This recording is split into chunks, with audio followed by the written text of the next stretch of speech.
Et bonsoir à tous. Ce soir, on se retrouve pour scraper ensemble une page de Art Journal et on va scraper cette femme avec ce grand papillon dans le dos.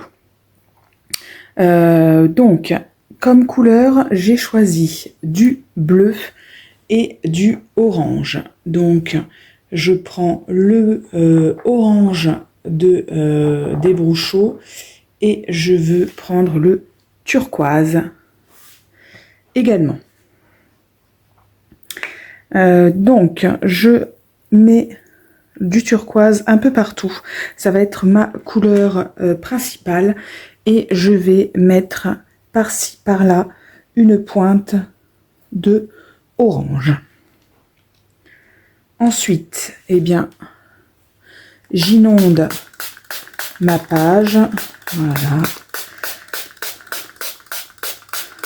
Pour révéler tous les pigments.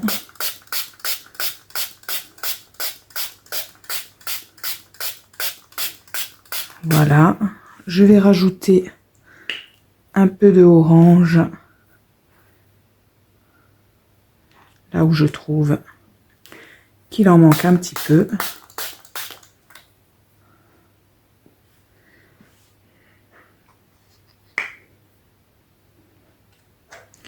Et j'ai rajouté une petite pointe de turquoise ici. Voilà, maintenant que ma page est inondée, eh bien, il faut la sécher. Donc je prends mon heat gun et on se retrouve tout de suite après. Voilà, donc ma page est sèche. Maintenant, on va pouvoir commencer à l'habiller un petit peu. Donc je vais commencer par appliquer des tampons.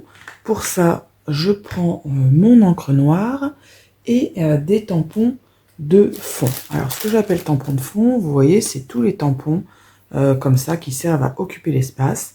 On peut aussi se servir d'autres tampons, hein. D'ailleurs moi je m'en sers.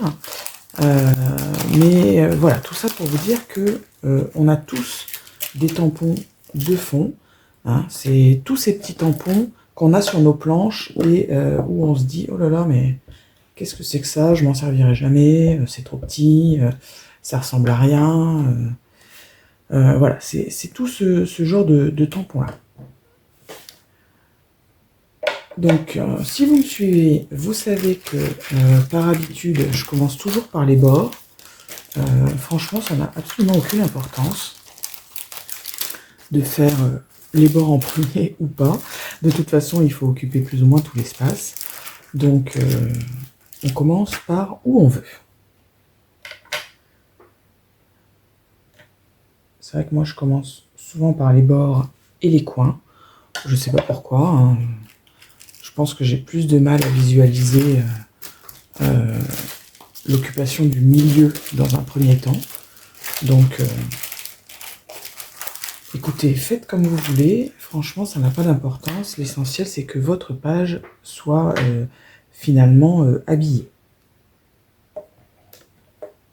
Donc, on peut utiliser tout le tampon ou alors juste une partie du tampon. Là, moi, c'est des tout petits tampons. Donc, voilà, j'utilise la totalité. Mais après, je vais utiliser des tampons plus grands. Et vous allez voir que je ne vais les utiliser qu'en partie.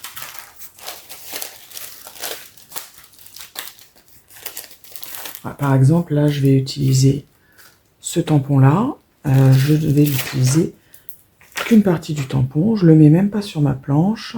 Hop, voilà. Je prends de l'encre et je tamponne par-ci, par-là.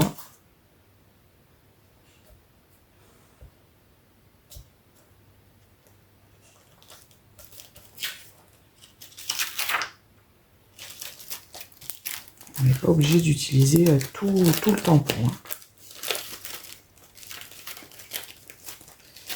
J'ai mal remis mon petit plastique, donc ça ne rentre pas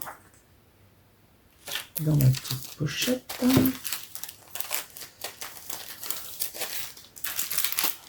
Voilà, le tampon écriture, hein, c'est aussi un tampon que j'utilise toujours et jamais entier.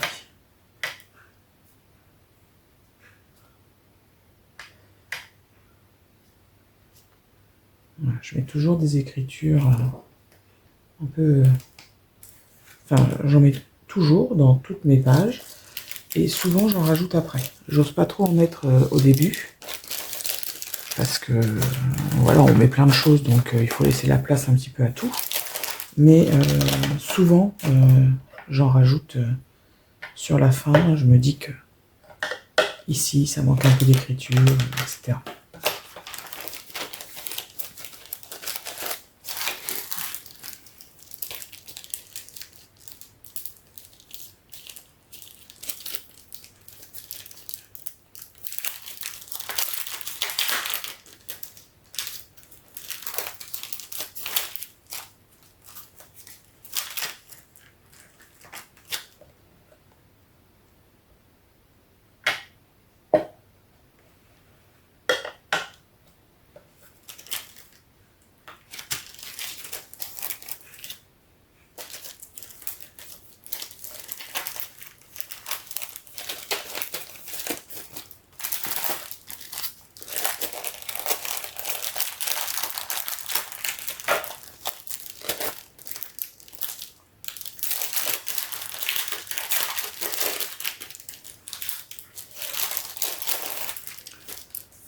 Ah, ça c'est une nouvelle planche, vous voyez, donc un plastique emballé dans un plastique, c'est très utile. N'importe quoi.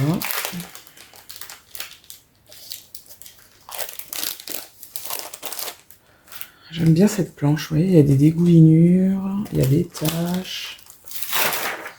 C'est plutôt sympa. Pas mal de choses dont on peut se servir. Je vais mettre la dégoulinure là, dans le coin.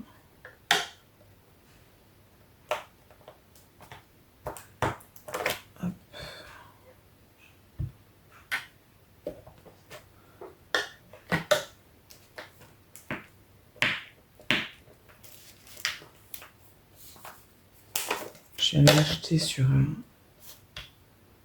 Ali. Moi j'aime assez quand il y a des taches. Et voilà, des petites planches où il y a plein de petits trucs comme ça. On peut s'en servir en toutes circonstances, donc c'est plutôt chouette.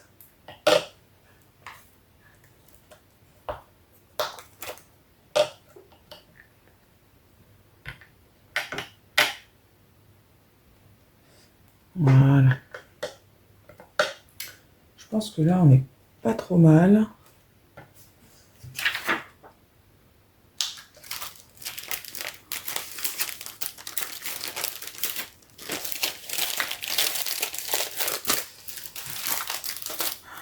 J'avais aussi celle-ci, j'aime bien.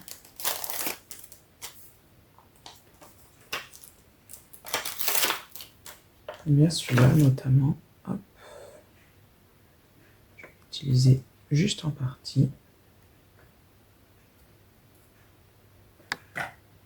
Voilà. Et si ça n'a pas tamponné vraiment partout, ça n'est pas grave, hein, puisque ce sont des bribes de choses qui vont nous intéresser, donc franchement, ça n'est pas grave du tout. Hein. C'est pas comme quand on fait une carte où effectivement là on fait un tamponnage et on loupe le tamponnage. Là effectivement c'est la galère pour rattraper le truc. Bah là pas du tout. Pas du tout du tout. Je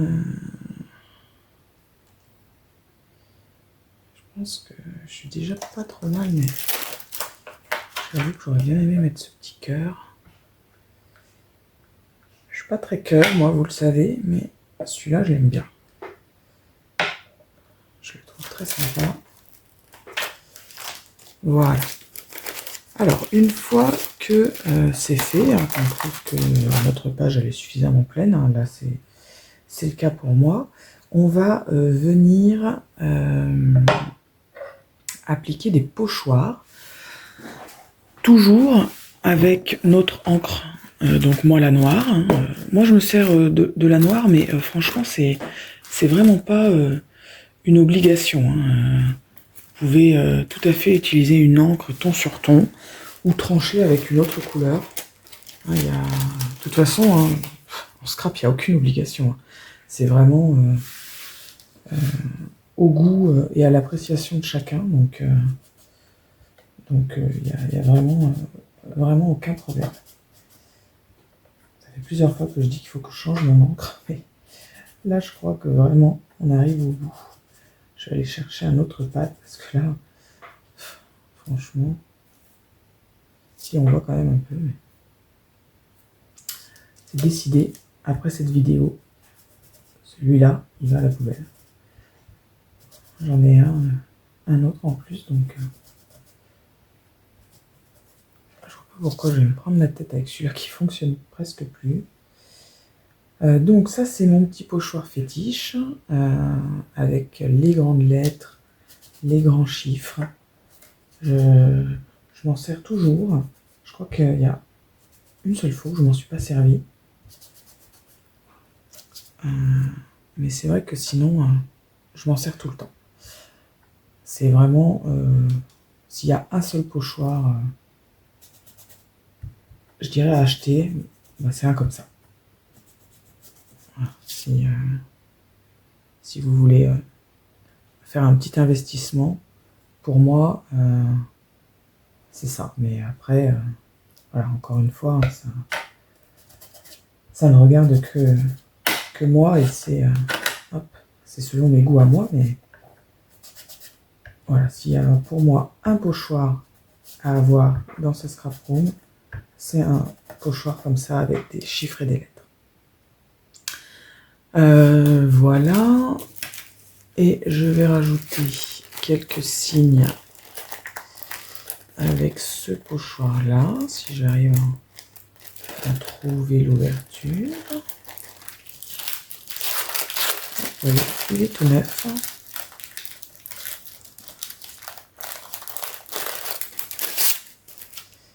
Hop.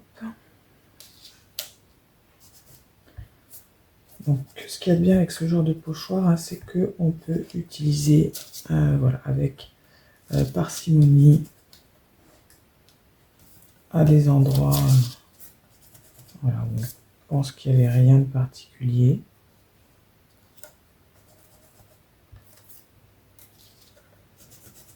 Voilà. Et du coup, ça va habiller. Là, vous voyez encore, hein, j'utilise des morceaux de pochoir. Hein. Je n'utilise pas de grands bouts. Voilà. Je pense que là, hein, on est pas mal. Parce qu'après, il faut se souvenir que on va mettre de la pâte de structure également. Hop, on s'est bien déplacé, hein, voilà.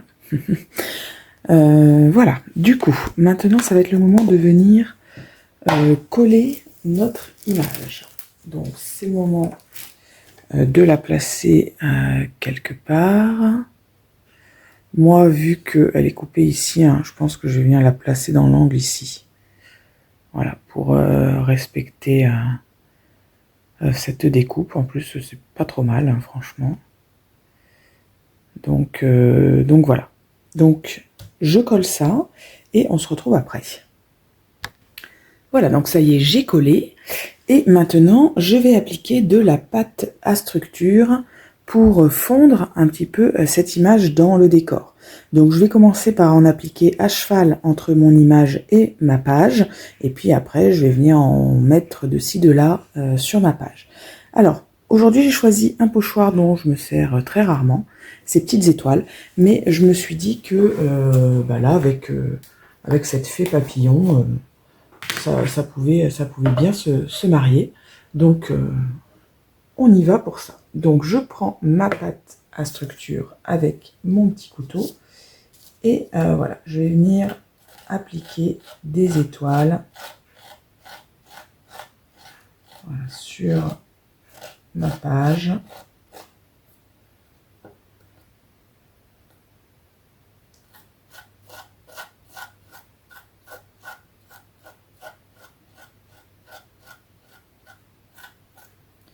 Hop.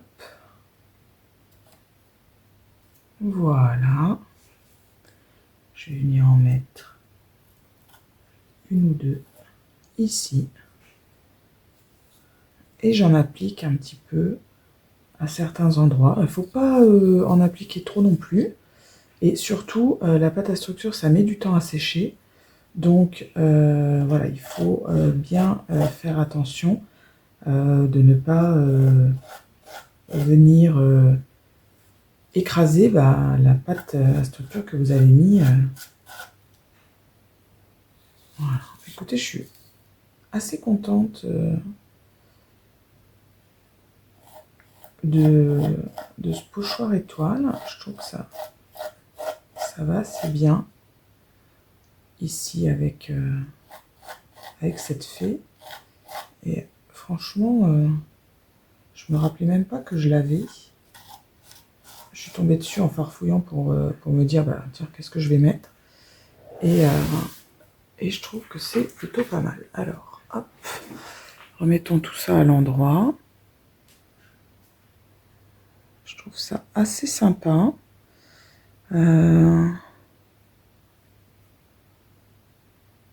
J'hésite à en mettre une petite ici.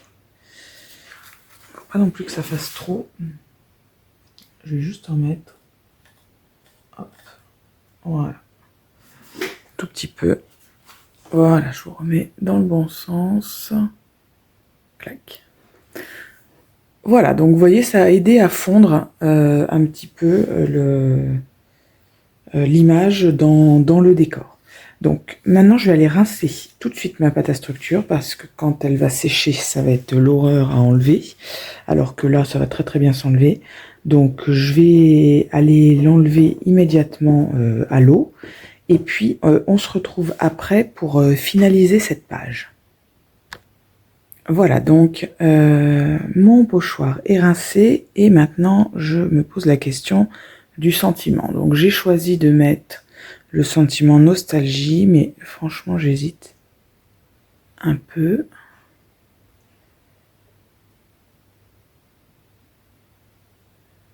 Alors là c'est trop haut je pense.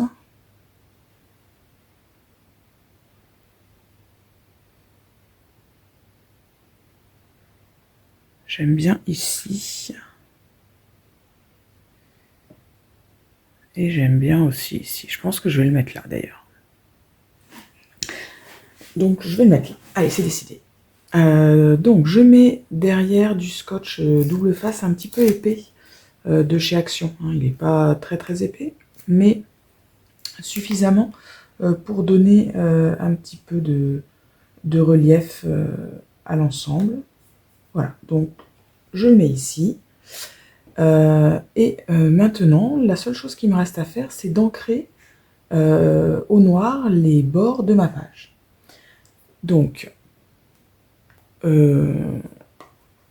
si vous avez mis de la pâte à structure vraiment sur les bords ou dans les angles, je vous conseille d'attendre qu'elle soit sèche pour faire ça. Hein, parce que vraiment, j'ai changé mon pad entre temps, je précise, parce que vous allez dire, il fonctionne très bien ce pad. Oui, donc je reviens sur mon histoire de pâte à structure. Voilà, ça évite de mettre les doigts dedans et de risquer de tout gâcher à la dernière minute, ce qui serait quand même un petit peu embêtant. Donc voilà, moi c'est pas sec, je fais vraiment bien attention de l'endroit où je pose mes doigts. Et je fais le tour. Voilà. Donc on peut faire ça directement au pad, comme je suis en train de le faire, ou avec votre petit tampon à doigt. Voilà, je pense d'ailleurs qu'utiliser le tampon à doigt, ça doit beaucoup moins abîmer le pad que d'être en train de faire ce que je fais moi. Hop. Voilà, donc là j'ai mis des petites étoiles, donc je fais bien attention. Hop là.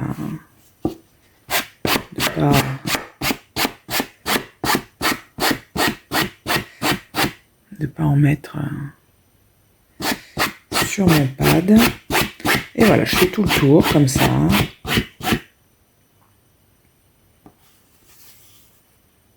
Hop. Voilà. Et Voilà. Donc, je me rends compte que là, vous voyez, j'ai un petit message là. Et je vais venir en tamponner dans le dos de cette jeune femme. Ça va de nouveau donner encore plus l'illusion que ma fée est partie intégrante de cette page. Voilà, donc je vais venir, hop, voilà, un petit peu ici. Hop, un petit peu sur les ailes. Et voilà, vous voyez, ça fait une différence. On a l'impression qu'il y a une continuité. Hein. Et vous voyez, j'ai pas fait attention de où est-ce que j'ai tamponné. Hein. De toute façon, les écritures, on a l'impression que ça fait un ensemble. Peu importe hein, comment vous le tamponnez, ça fait une suite. Donc vraiment, il ne faut pas hésiter. Voilà, bah écoutez, cette page est terminée. J'espère qu'elle vous plaît. Et puis, on se retrouve très bientôt pour une autre créa. Bye bye!